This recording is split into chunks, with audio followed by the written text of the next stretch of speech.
talk about some of these games. I see the private chat. You already know I'm watching this. I have my eye on my phone. 11-0 JMU over North Carolina. I've said this before, and it's not. Barnett is 1 of 5 for only 6 yards. It's literally they're just field goal and a punt return touchdown. Yeah, but here's the thing for us that's killing me. We got to put the ball in the hands of Amarion Hampton and just let him go. And the reason why I'm want to lean towards him, other than him being one of the premier running backs in the country, is the fact that we still have a young quarterback. Wait a minute, Jacoby Criswell's in this game for JMU. What the hell on? Yeah, no, for us. Oh, he's in for you guys. This is weird. All right, we're gonna pass through that one because I gotta check this. 11-0 is playing for you guys. Yeah, so we're gonna take a break here. We'll be right now. Where's that agave tequila? I might need another shot. No, but look, let's move on because all right, the big game everybody wants to talk about, or my guy over here wants to talk about, Michigan, USC. Real expectations. What are you thinking? You new quarterback today? I don't know. Yeah. They better run the ball 60 times. That's the only way you're gonna have a chance today. This should turn into mid 2000s Georgia Tech football today. This should be friggin'. You should throw the ball like maybe 10 times. Yeah. So it's Orgy, right? Yeah, Alex Orji is the starting quarterback today.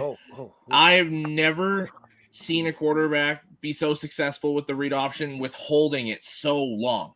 Like he'll literally start the handoff, like the fake handoff way out here, and he'll ride it all the way over Andrew. I see. And he waits. He's so patient. I don't think I've ever seen a quarterback so patient with that read. Freak athlete. Rocket arm, kind of like Anthony Richardson, though. You don't know where the hell the ball's going to end up, but can throw it all over the field. But to me, you've got to limit the possessions for Miller Moss, Lincoln Riley, and that USC offense. Yes. You've got to limit the time your defense is on the field. You can't wear your defense out by going 3-and-out like we did against Texas. You've got to be able to establish that Michigan football we saw for years. Control the clock, control the line of scrimmage, and we'll be just fine. Yeah. I truly don't know what to expect from this game. Yes. And on a much smaller scale, I completely agree. And this is the same way I feel about our game. Yep. But we will say, I saw in the group chat, you're getting a little help from the Thundering Herd of Marshall, 7-0 over number 3 Ohio State. We've seen the coach. We are Marshall. He's ready to go, and they got the ball back. So let's go. Oh, did Marshall. They really? Yeah. Did they really? So let's go. Good job, Marshall. Enjoy your first quarter because the next 3 are gonna suck. I mean, yeah. Let's be real here, but Jeremiah Smith. Let's somehow the game ends right now. I said that about the Notre Dame game, right? I was like, it's 7, 7, we're okay, but Notre Dame's probably going to come. The line was plus 28, and my dumb behind didn't take that. I kept saying, I should bet this. I'm like, I really should. It's plus 20. There's no way they're going to blow us out like that. And boy, was I wrong on many levels because I didn't expect the result there. So I was like, I really should have bet that one. I'd probably be sipping champagne right now, drinking shots tequila or something, But yeah. You don't want it. You don't want that stuff. Yeah. Look, let's go around the league. Obviously, Johnny talking about the Terps up on Villanova 14-0 in the first quarter. Andrew, what are some games you're taking a look at or placing bets on today? Oh, crap. Oh, my gosh. Anything to do with the one on your T-shirt there? Halfway through the first quarter, it's still at 0.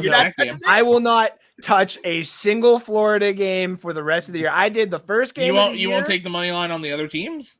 No,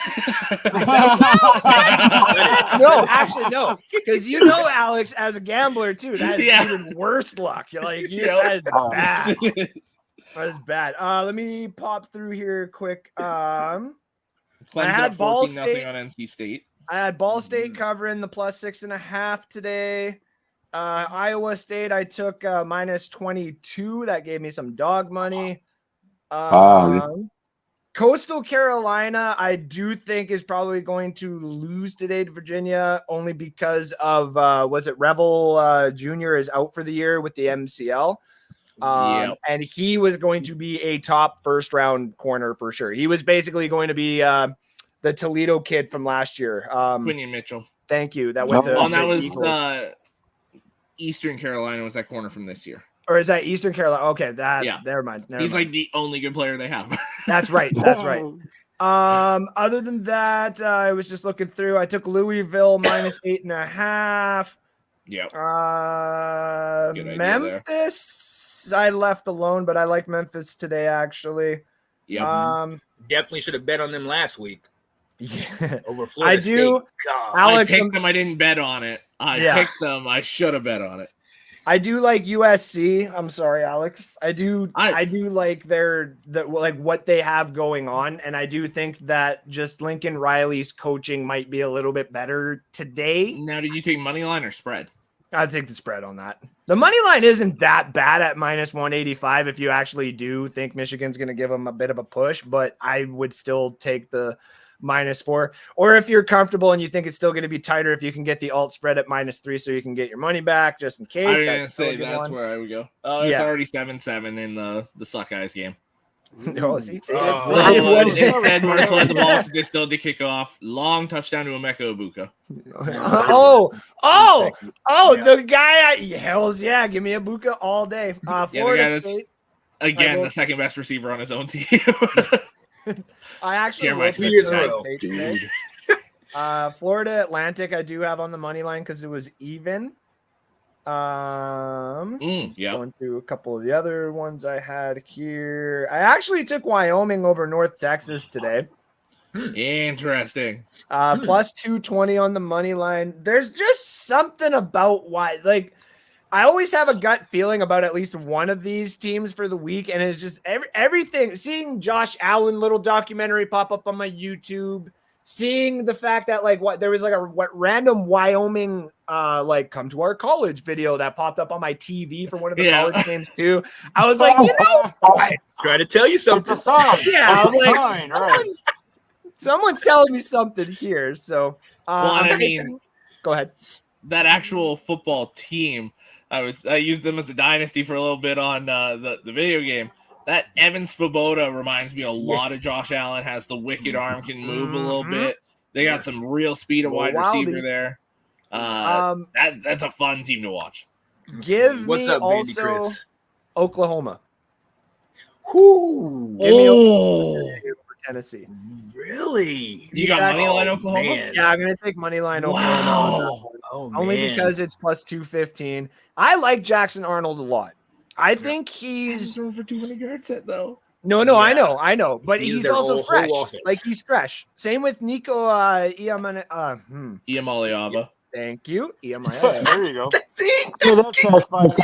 Alex, listen. Any name, he kills Alex has been so good with the names over the last few years because when we first met, it was me that was pretty good with the names, and he was just like, "Oh yeah," and then all of a sudden, like Vita Vea came in, and he was like, "You're gonna say the whole name?" And I was like, Did you study linguistics in college or something, Alex? Like, how do you come up with this stuff? What is that?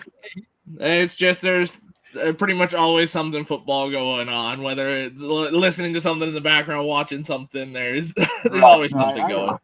I know football is like for you. I know. I was gonna take BYU spread as well, and then the last one I had was Michigan State beating Boston College plus 170. Boston College. I don't hate that one.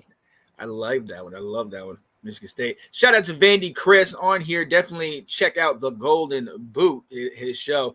Memphis is the best G5 team in the nation, and it isn't even close. Ooh, I had them as my 12th seed this year. Okay. I have an upset alert from Ms. And they're playing Vandy. Oh, man. That is one of the ones I'm definitely looking at. Them Gators got the 7-0 lead. I like this. Okay. Confusion enters my face. What? Puzzled. I mean, to be fair, Mississippi State lost like everything they had last year. Yeah. Yeah. Tennessee is missing their starting left tackle, Lance Hurd. Ooh. It's gonna matter, but man, he's going down now. Nick, you what are some of the games you're looking at today around the league? Oh, I'm not going to lie to you. I'm centered around one, and it's actually a game I can go and watch. So I think I'm going to do that. NIU Buffalo at 2:30, my friend. But again, watching USC Michigan and getting with all the Pac-10 schools coming over to the Big Ten. Now it's what, the Big 16 or so. I don't know. I had to change the name of that damn conference, but whatever. Yeah, but I mean, USC Michigan. Anytime you can get a marquee matchup, you want to go watch it, and that's definitely one of them. And again, like Alex, coming off the national title, Harbaugh leaving, everybody going, and you get starting, now you're switching quarterbacks this week. So, I mean, Michigan is a little bit coaches. Well, Michigan is a little bit in flux. So, again, I've always rooted for Michigan. I won't lie. Michigan, as far as Big Ten teams go outside of Illinois, I've kind of always rooted for Michigan. I do like Michigan, but yeah, those are the two games I'm probably going to pay attention to today. Like I said, I should be able to get somewhere to watch the NIU game, so I got to go find an NIU bar so I can watch the game before I go to work tonight. So yeah, there you go. I can dig it. And look, you guys have all mentioned a number of great ones. Obviously, that OU Tennessee game is a big one. I'm very invested in that Vanderbilt Missouri game because I think that's going to be huge. A sleeper great one, Arkansas and Auburn. I think that's going to be good. But look, while I have you, I know we're about to get off here, but we have to talk about this. The Golden Boy, Mr. Arch Manning, gets his first collegiate start against UL Monroe, but still, he's getting his first start. Now, we've gone back and we've looked at all of the family and how they did in their first starts. In 1968, Archie Manning for Ole Miss had 18 yards, 2 TDs. They got the dub. Peyton got his first start in 94, went 7 of 14, no touchdowns, 78 yards. They got the dub by 1. Eli in his first start at Ole Miss, 271, 5 touchdowns, 0 interceptions, and they got the win. Arch going against UL Monroe. UL Monroe already, their coach said, hey, yeah, we got some players on our team that played him in college or in high school. Beat him. Yeah, and beat him. So we're not worried about it. I'm like, yeah, but he has a team that he has. Yeah. Maybe a little bit, Monroe. Maybe a little bit. So look, what are we expecting today, man? I mean, obviously the talent gap in this game is large, so it's probably going to be a blowout. But I mean, what can we take from this game from Arch Manning is, I guess, my question. Well, I think the first thing, the first thing you got to take away is let's see what the kid has. The hype is there, right? He's a Manning. He's got the pedigree, right? This kid's ready to go. Let's see what he's got. I mean, if I had to make a prediction, and again, I'm not always good at these, so don't take my word for anything, but I'm going to go, I would say he's probably going to have a good game. Like I said, it's University, Louisiana, Monroe. So let's say Arch throws up maybe, 18, 19 for like 24, something, maybe a couple hundred yards and 2 touchdowns in his first game. I think could be a possibility. He won't reach the Eli numbers that Eli did in his first game, but I think getting the start, he gets the start against a kind of an inferior opponent. So, I mean, I'll go somewhere in that range, 18, 19 for like 24, a couple hundred yards, 2 touchdowns. How about that? I'll go with that. I can see him doing it. I don't foresee them once the game gets out of hand like we expected to. I don't foresee them leaving him in there. Too much. I actually disagree. Really? What do you think? With yours only being out a week or 2 here, you get this kid as many reps as you can, especially him technically being your backup quarterback. I think he's in the entire game, and I don't think they let off the gas. Okay. I think that's like minimum. I'm like 350 to 400 yards, 4 or 5 touchdowns, and that's all purpose. I think there's going to be quite a bit of rushing in there and a rushing touchdown. And Well, see, that's where I differ from this. I think it could be 270, 280, but I think he's going to have over 100 on the ground. I mean, look, we've seen his ability. I mean, Brandon, who at UTSA, whatever, but you still playing ball. He juked the dude out, and nobody was catching him. and he took that Danny thing out of his shoes. Yeah, and nobody. And what do we see? What did Will put up in one of the group chats that the Tyreek Hill has like 23 miles an hour with his speed, and Arch is like 20, and you're like, dude, got wheels like that, around, wasn't it? I think he ran Tyreek. Did he? Yeah, Tyreek's top speed from this year is only 20, and Arch got to 23. Oh, well, there you go. Yeah. Okay. So he's the fastest of the Manning. He's the fastest of the Manning boys, then. By far. By far. Yeah. By far. Cooper was fast, though. Give him that. Yeah, Cooper. Yeah. Oh, Cooper. Now that's his dad, so that's where he got it from. But I don't know if you guys saw this earlier this week, and I don't know if it was just on ESPN's betting. Andrew, I don't know if you can confirm this for me because I didn't go check after. If you look at the Heisman odds, yes, Arch Manning has not only climbed into like the top 5 or 6, they have him as a better, more likely to get the Heisman than Quinn Ewers. Really? His own teammate. Yeah, some sports books decided to start doing that. Though there's a couple of sports books that we use that are like, no, thank you. Yeah, I put quarterbacks out of there altogether. Yeah. Well, look at these numbers in comparison. So Quinn Ewers to this point has 691 passing yards, 1 rushing yard, and 8 touchdowns he's responsible for. On the flip side, Arch has 318 passing yards, 53 rushing yards, and 7 TDs that he's responsible for. Mm-hmm. Yeah. I mean, look, we all were all about Ewers, and when Ewers gets back, yes, it's his job. Maybe. I mean, because at the end of the day, any one of these guys can do it. Ewers is the leader, yes, by far, but I think we need to start taking a look at what can happen. I think I saw something. I don't know if it was from Arch or the family, but it was like their whole thing is the starter doesn't lose his job to an injury. Like when Ewers gets back, unless the coach goes and makes the decision, like Arch is still backing off. It's Quinn's job. He's more worried about that long-term development. Yeah, I like that. Today is the showcase game. Today is the day where Starkeesian knows there's going to be at least minimum of 12 different GM scout combos from the NFL that are going way up. They're all going to be there.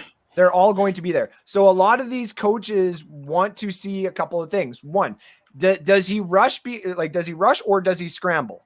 And then the B side of that is, does he do it for his own benefit? Does he do it because the pocket's collapsing? Does he do it because of the play calling? Stark is going to give all of that to him today. He's going to give him, all right, let's do the 10 and ends. Let's do these medium passes. Let's do these go routes. Let's do these fades. And then I'm going to run a couple of plays for you to run yourself. And then if the pocket collapses, I want you to scramble. And that is what Stark is going to do today. Also, Jonte Cook.